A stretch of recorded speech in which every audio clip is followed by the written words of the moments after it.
బాయిలే 5 బాయిలకు connection.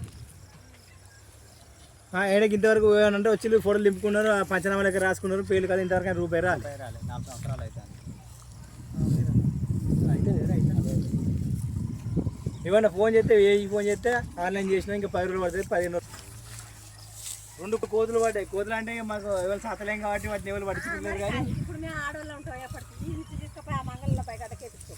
మేము చేపించుకుంటాం ఈ office అని చెప్పిందా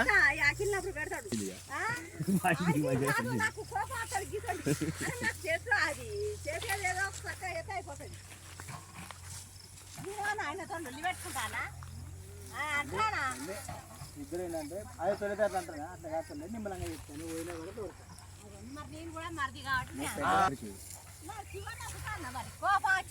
హన్మకొండ జిల్లా, మాది ధర్మసార మండలం, దేవనూరు గ్రామం. ఇక్కడ నా పేరు రాజు. మా యొక్క ట్రాన్స్ఫారం మొన్నటి గత 20 రోజుల కింద వర్షానికి దేవాదుల గేట్లు లేవటడం వల్ల వరద నీరుకు ట్రాన్స్ఫారం కింద పడడం జరిగింది. మొన్న 15 రోజుల కింద వాళ్ళకి ఇన్ఫర్మేషన్ లైన్మెన్ గారికి, హెల్పర్ గారికి ఇన్ఫర్మేషన్ ఇవ్వగా 5 రోజులకు వచ్చి లైన్ కట్ చేయడం జరిగింది. ఎవరికి ఏమి ఇబ్బంది కాకుండా అవి అన్ని కలెక్షన్ తీసేసారు. ఇప్పుడు మళ్ళీ కొత్తగా కనెక్షన్ కావాలి. ఇప్పుడు మేము నార్లు పోసుకునే సీజను. గత పెట్టిన పంట వర్షానికి నష్టమై అంత లాస్ అయిపోయింది. ఈసారన్నా ముందస్తుగా పోసుకొని నారు పోసుకొని పంట తీసుకుందాం, బాగుపడదాం అనే మోపుకు మేముంటే ఇంతవరకు లైన్మెన్ అధికారులు ఇంతవరకు స్పందించడం లేదు. ఇది ఏఈ గారికి ఎవరికి చెప్పినా మొన్న వచ్చి ఆన్లైన్ చేసినాం, అదే ఓకే అవుతుంది, కానీ పని జరగడానికి కొంచెం టైం పడుతుంది అనేసి అంటున్నారు. మరి పని జరగడానికి టైం పడుతుంది అంటే 6 నెలలు పడుతుందా, మరి సంవత్సరం పడుతుందా? ఇక్కడ లేట్ చేయడం వల్ల జరిగేదంటే 5-6 లక్షల కంటే ఎక్కువ, మ్యాక్సిమం తక్కువ 5 లక్షలకు పైన ఇది నష్టం జరుగుతుంది. ఇంకా లేట్ చేస్తే ఇంకా రైతులు ఇదివరకు నష్టపోయినాం, ఇంకా కూడా నష్టపోవడం జరుగుతుంది. ఎవరికి ఏం చెప్పినా స్పందించడం లేదు. ఇది ఇక్కడ ట్రాన్స్ఫారం వచ్చి చూడడం, అది లైన్మెన్ గారు వచ్చి చేస్తామని చెప్పడం, అయిపోతుంది అని చెప్పడం, మళ్ళీ ఏమైంది సార్ అని మళ్ళీ 5 రోజులు కడితే అవుతుంది, ఇంకా టైం పడుతుంది అనేసి అంటున్నారు. ఒక క్లారిటీ అనేది లేకుండా చేస్తున్నారు. ఇంత నిర్లక్ష్యం ఉంటే కుదరదు. ఇదివరకు గత 3 సంవత్సరాల కింద ఇది కిందికి ఉండి ఆ ఎడ్లు అవి మామూలుగా ఇట్లా మేసుకుంటూ వెళ్ళి వాటికి తాకినాయి.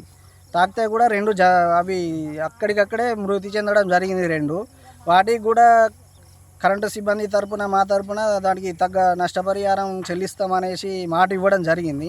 ఇంతవరకు ఇక రైతుకు రూపాయి కూడా అందిన పరిస్థితి లేదు. ఇంత నిర్లక్ష్యం ఎందుకు అంటే ఇప్పుడు పశువులు జరిగిపోయినాయి కాబట్టి ఇట్లా, రేపు మనుషులు చచ్చిపోయినా ఇంతేనా? అక్కడ చూడండి అదో లైన్లు ఎంత కిందికి ఉన్నాయో, అయినా పట్టించుకోవడం లేదు. జంతువులు చనిపోతున్నాయి, ఇక పోని ఇక మనుషులు చచ్చిపోయినా వాళ్ళకు లైట్ అయిపోతుంది కావచ్చు. ఇక దీని మీద ఎలాంటి చర్యలు తీసుకుంటారో ఇక వాళ్ళకే మేము వదిలేస్తున్నాం. ఇక మేము చేసే ప్రయత్నం మేము చేస్తున్నాం. దీనికి తొందరలో స్పందించి రైతులకు అనుకూలంగా తొందరగా ఒడగొట్టి సకాలంలో పని జరిగి అందరూ బాగుండేలా సహకరించగలరని కోరుతున్నాం. అదే దేవునూరు చెరువు కింద మా 2 ఎద్దులు ట్రాన్స్ఫారం పడి చచ్చిపోయినాయి సారు.